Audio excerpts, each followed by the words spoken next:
Assalamualaikum warahmatullahi wabarakatuh. Hai sahabat beriman, apa kabar?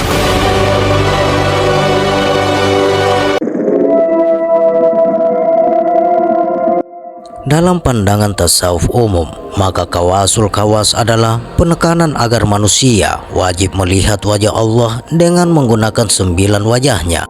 Hal ini terkait dengan 5 kali sholat fardu yang di dalamnya ada 9 tasawuf. Maka pada waktu-waktu itulah wajah-wajah ini akan keluar atau melahirkan semula bayi muknawi.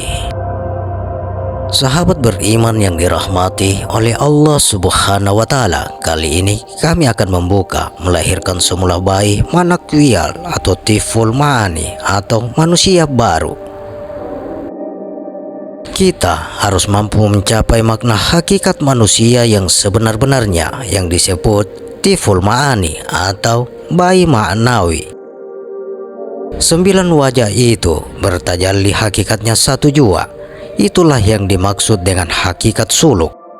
Tujuannya semata-mata adalah daimun sholat, mengosongkan diri zohir dan batin, hanya berdiri rohaniyah adanya. At-tahilani sifatul masmuma wat-tahila bihi sifatul mahmuda. Kosongkanlah diri dari sifat masmuma atau sifat buruk zohir dan batin, dan mengisi dengan sifat yang baik-baik. Berikutnya pemakaian dalam sholat 5 waktu. 1. Mulai sholat amaliyah, mesrakan mulai dari kepala sampai turun, itulah suhud diri adanya. 2. Nafas turun ke bawah, sambil turun naik di situ membaca syahadat ruh, dan waktu menutup tahan dengan syahadat batin, dan suhudkan rupa kita dengan laisa. 3. Tulbillah, yang diakui Allah Ta'ala atau Rasulullah adanya rahasia itu, bukan diakui dan yang diakui. Tiada berbeda melainkan ia jua yang mengakui. Itulah Rasulullah Sallallahu Alaihi Wasallam yang mengenalnya. Ia jua yang mengagumi adanya. Itulah sebenar-benarnya gayatul makrifat. Bacaan-bacaan dalam sholat hanya menjalankan syariat saja, sebagaimana yang dibawa oleh junjungan kita Nabi besar Muhammad Sallallahu Alaihi Wasallam. Dialah yang diakui, rahasia itulah kuncinya. Hanya ia menyembunyikan dirinya tanpa dia ingat karena sudah sedia adanya. Hanya orang yang dikaruniai atau orang yang dibaiat atau orang yang dipimpin oleh suriat Rasulullah Sallallahu Alaihi Wasallam, itulah yang akan dikenalkan bagi dirinya, yaitu lebih zohir dan terlebih nyata diri dari segala yang nyata adalah zat Allah atau nur yang awal-awal atau huwa. Itulah rahasia gayatul makrifat. Bermula yang bernama rahasia ahdiyah, yaitu hidup, lalu berkehendak mensahirkan dirinya disebut wahda. Manakala lanjutlah kehendaknya, itulah namanya wahdiyah. Kemudian menilik ia pada sifat jalal dan jamalnya, maka sahirlah ia pada alam qudsi atau alif, isyarat pemakaian yang hakiki. Sholat daim namanya, yaitu nur manikam. Adapun alam qudsi yaitu ubun bernama Rabbun. 7 lapis langit, itulah Baitul Makmur namanya. Dan tatkala rahasia itu berkehendak mensahirkan dirinya, Syakullah namanya. Rahasia Allah itulah nur yang awal-awal, tetap asyiknya Sirullah namanya. Dan tatkala rahasia itu berkehendak di dada Bapa, Tubillah kuntukan samaksiyah namanya. Dan tatkala rahasia pada pusat Bapa, tik-tik nur, tik samar-samar kan samatsi namanya. Dan tatkala rahasia itu turun ke sulbi terus ke kolak, detik mani namanya. Tatkala rahasia itu jatuh ke rahim ibu kuntum, manikam namanya. Nuhta rupanya mengenal dirinya Allah atau tajalli sifat namanya, hanya dengan gerak Rabbun. Tatkala ia jatuh, Allah Ta'ala berfirman, Assalamualaikum warahmatullah. Bernama ia rahmatullah. Inilah sebabnya di dalam sholat ada salam dan amin. Lalu ia berfirman, Al-insanu sirri wa ana sirruhu. Ketika jatuh pada rahim, itu hanya hidup di hari semalam. Itulah berkenalan adanya, sholat daim namanya. Pemakaiannya satu gerakan mesrakan dengan lembut, bernama Ya Allah. Keluar adalah rahasia diri, rahasia huwa hanya diketahui saja adanya. 3 hari 3 malam nur namanya, 3 huruf dan suara, gerak perintah namanya. Ketika 7 hari 7 malam suhud namanya. Tahan nafas, kembalikan diri kita, wujudkan, leburkan, diri tiada berdarah, berdaging, bertulang, berbulu, hanya semata-mata. Ketika rahasia diri hidup 40 hari ruh namanya, atau daging segumpal. Ketika rahasia diri hidup 4 bulan 20 hari, mulai berbentuk rupa atau insan, mutmak namanya. 7 bulan 7 hari, Muhammad namanya. Hidup sempurna tatkala ia lahir, insan kamil namanya. Sahir berupa insan ini suci lagi kamil. Siapa yang mengetahui ilmu ini, maka sempurnalah dirinya dari dunia sampai akhirat. Pasti akan kenal dengan Rasulullah Sallallahu Alaihi Wasallam. Itulah yang hilang lenyap, itulah rahmatullah, itulah kawasul kawas, itulah hakikat insan. Itulah ilmu yang hak dari suriat Rasulullah Sallallahu Alaihi Wasallam. Akhirul kalam, carilah sahabat yang bisa diajak bergaul dari dunia sampai akhirat, karena Rasulullah Sallallahu Alaihi Wasallam tersenyum melihat kedudukan yang istimewa akan orang-orang yang cinta akan ilmu yang hak ini. Selanjutnya wajah 9. 1. Sirur sir, 2. Sir, 3. Ahda, 4. Wahda, 5. Wahdiyah, 6. Ahmad, 7. Muhammad, 8. Mustafa, 9. Mahmud. Ada 9 tasawuf juga yang kita lakukan dalam sholat 5 waktu. Dan pada waktu-waktu itulah wajah-wajah ini akan keluar. Inni wajhatu wajhiya lillazi fataras samawati wal ardh la syarika lahu wa bisalika umirtu ama ana minal muslimin. Bagi mereka yang belum menjalani makam Salahuddin, maka dia tidak dapat mengeluarkan wajah-wajah ini, karena apabila wajah Ahmad dan Muhammad keluar dan mereka tidak menampaki makam Salahuddin, maka itu artinya dia akan mati. Hanya yang sudah mencapai makam Salahuddin saja yang boleh keluarkan wajah-wajah ini. Misalnya untuk pergi ke 18.000 alam untuk beribadah atau menjalankan tugas Allah. Banyaknya alam ini karena Allah Rabbul Alamin dan Nabi Muhammad juga rahmatan lil alamin dan kita rahmatan fil alamin. Ilmu tentang wajah-wajah akan terbuka ketika telah menguasai ilmu tentang nafas, anfas, tanafas, dan nafus. Setelah melalui beberapa tahapan, misalnya dengan nafas Ar-Rahman dan wajah Ar-Rahman. Jika ingin memiliki kemampuan untuk duduk dalam kalimah, kita harus menguasai sikir nafas dan penyucian diri agar kita mampu menghalau semua yang akan datang mengganggu. Mereka yang mencapai tahap suci ini akan dapat berjumpa dengan para anbiya dan para malaikat, dapat belajar langsung dari mereka. Setelah itu akan dapat bapak dan ibu guru, kerohanian. Kemudian jika makam meningkat, maka akan diberikan nama rahasia yang dengan nama inilah penghuni langit mengenalinya. Jika saja roh dapat menembus 7 lapis langit, maka tentu dapat juga menembus 7 lapis bumi, dan pastilah akan dapat mengetahui rahasia-rahasia makhluk yang duduk di semua lapisan ini. Dengan demikian, mudahlah bagi mereka untuk menghantar balik makhluk yang asalnya dari lapisan-lapisan ini. Pada keadaan ini, biasanya gurunya terlebih dahulu sudah membuka rahasia huruf-huruf Muqaddad. Sebab ini merupakan kunci-kunci perbendaharaan untuk masuk ke dalamnya. Bagi mereka yang sudah disahkan mengenal diri sama dengan mengenal Allah, maka tidak ada yang dapat menggodanya dengan apapun jua. Walau godaan tetap saja ada, dan juga bagi yang dapat mengenal diri akan diberi anugerah kasyaf atau tembus pandang oleh Allah Ta'ala. Bukti sudah mengenal diri ialah ketika dia dapat mengeluarkan 9 wajahnya semua.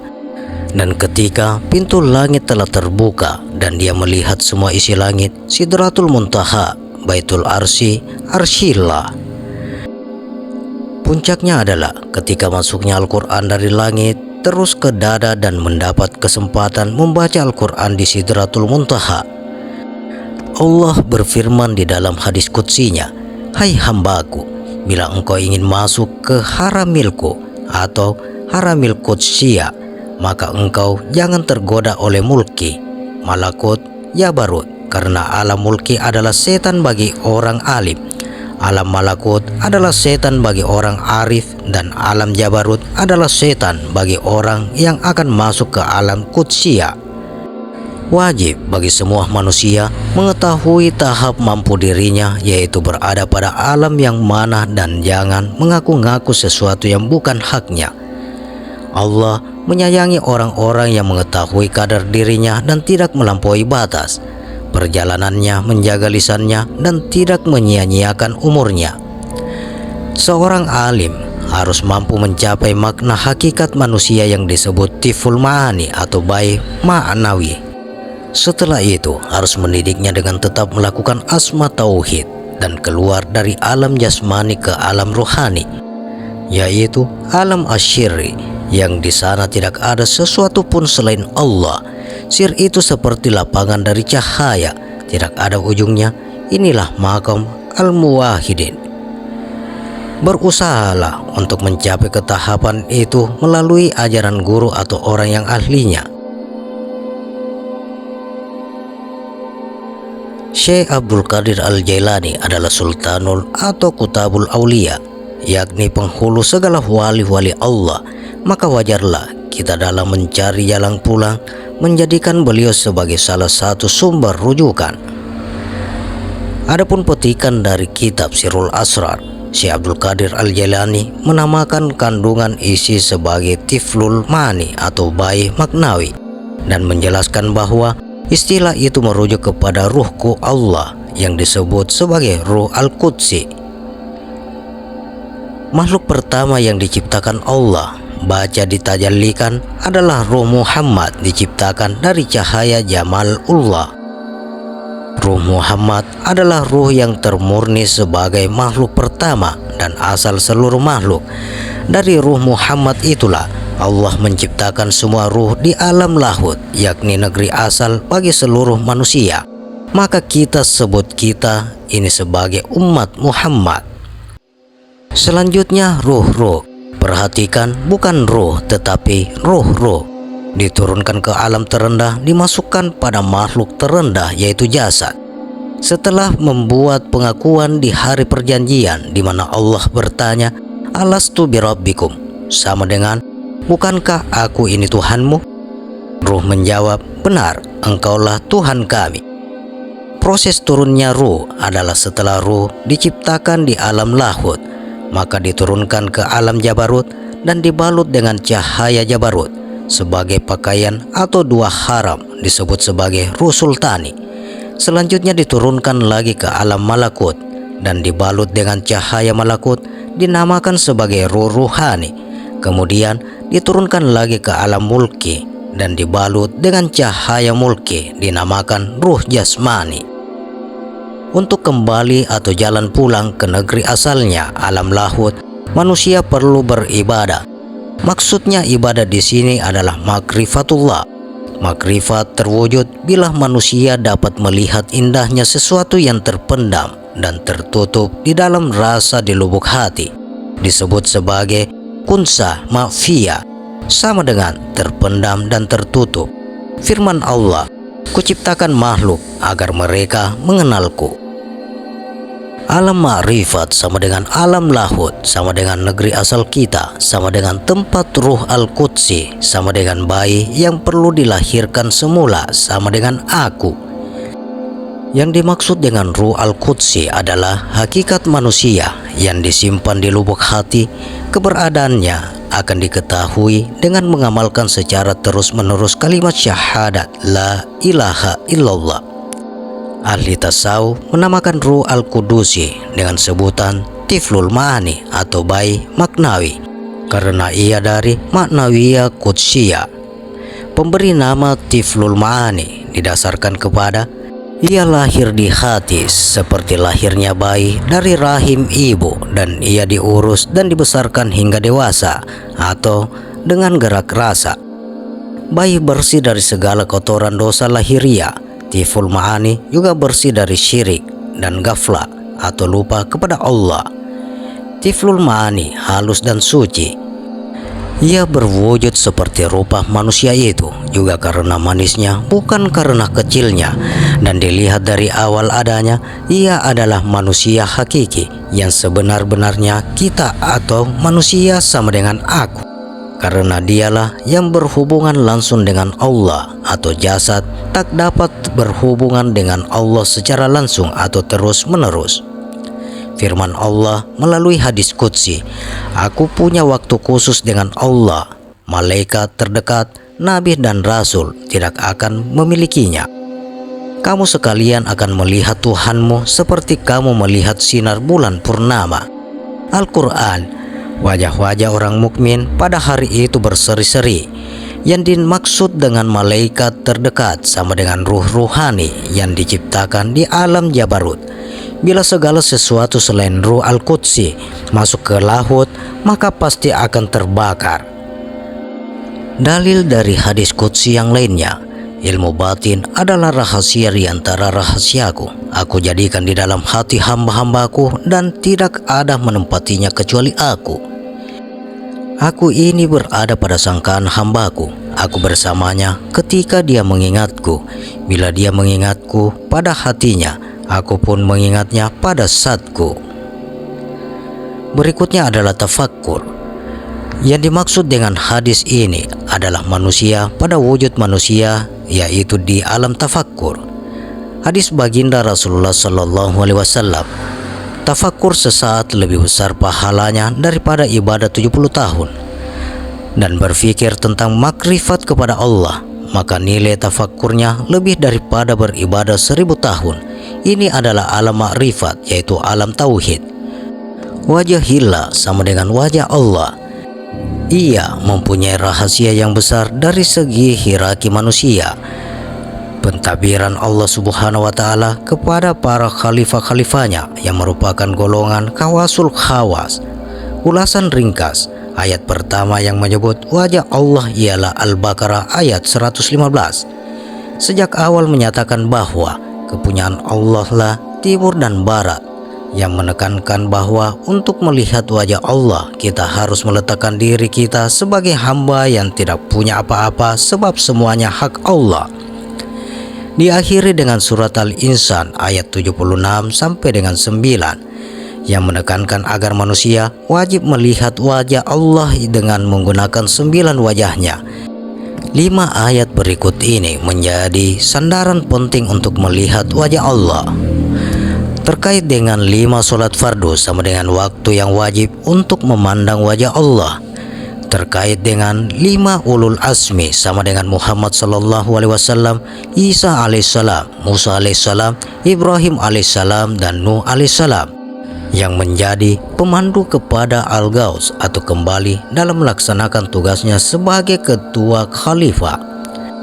Terkait dengan 5 nakib kepada Al-Quds sama dengan Qut Al-Bilad, Qut Al-Aqtab, Qut Al-Irsyad, Qut Al-Mutassarif. Di bawah setiap nakib itu masing-masing ada sama dengan 7 budala atau diketuai kutub. 7 nujuba diketuai Kutub Al-Bilad, 7 nukuba diketuai Kutub Al-Aqtab, 7 aufta diketuai Kutub Al-Irsyad, dan 7 ahyar diketuai Kutub Al-Mutassarif.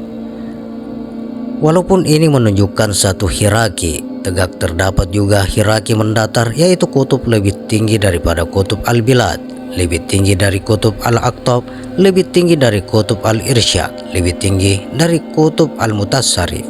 Dalam masyarakat, kita selalu disebut tentang kewujudan 40 abdal. Maka sebenarnya semua mereka yang dibawa Al-Quds ini ada 40 orang. Mereka juga disebut Rijalul Gaib, dan maka mereka adalah As-Siddiqun dan Al-Muqarrabun. Mereka semua 1 tambah 40 orang senantiasa melaksanakan sholahud daim karena mereka pilihan Allah, Ahlullah, dan senantiasa memandang wajah Allah. Mereka dan para wali-wali Allah yang lain mendapatkan limpahan rahmat dari Allah seperti yang disebut dalam surat Yunus. Berikut 5 ayat yang di dalamnya terdapat uraian tentang tugas para khalifah Allah Subhanahu wa Ta'ala. Quran surat Al-Baqarah. Dan kepunyaan Allah lah timur dan barat, maka kemanapun kamu menghadap, maka disitulah wajah Allah. Sesungguhnya Allah maha luas rahmatnya, lagi maha mengetahui.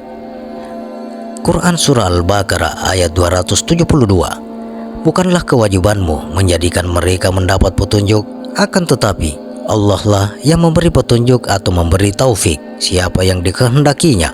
Dan apa saja harta yang baik yang kamu nafkahkan di jalan Allah, maka pahalanya itu untuk kamu sendiri. Dan janganlah kamu membelanjakan sesuatu melainkan karena mencari keridhaan Allah. Dan apa saja harta yang baik yang kamu nafkahkan, niscaya kamu akan diberi pahalanya dengan cukup, sedang kamu sedikit pun tidak akan dianiaya atau dirugikan. Quran surah Rum ayat 38. Maka hadapkanlah wajahmu dengan lurus kepada agama Allah. Tetaplah atas fitrah Allah yang telah menciptakan manusia menurut fitrah itu. Tidak ada perubahan pada fitrah Allah. Demikian sahabat, melahirkan semula bayi maknawiyah atau tiflul ma'ani atau manusia baru. Bagaimana pendapat Anda? Silakan share pendapat menarik Anda pada kolom komentar. Semoga video ini bermanfaat dan bisa menambah keimanan dan ketakwaan kita kepada Allah Subhanahu wa Ta'ala. Terima kasih untuk sahabat yang telah menonton video ini. Sampai berjumpa kembali di video berikutnya. Wassalamualaikum warahmatullahi wabarakatuh.